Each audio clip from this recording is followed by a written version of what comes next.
வந்தேன்.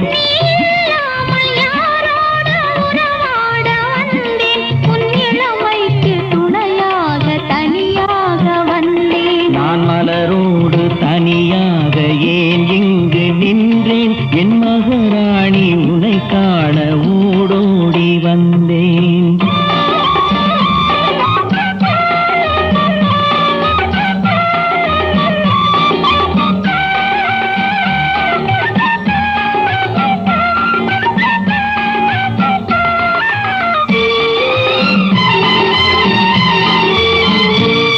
நீ வருகின்ற வழி மீது யார் உன்னை கண்டார்? உன் வளை கொஞ்சம் கை மீது பரிசென்ன தந்தார்? நீ வருகின்ற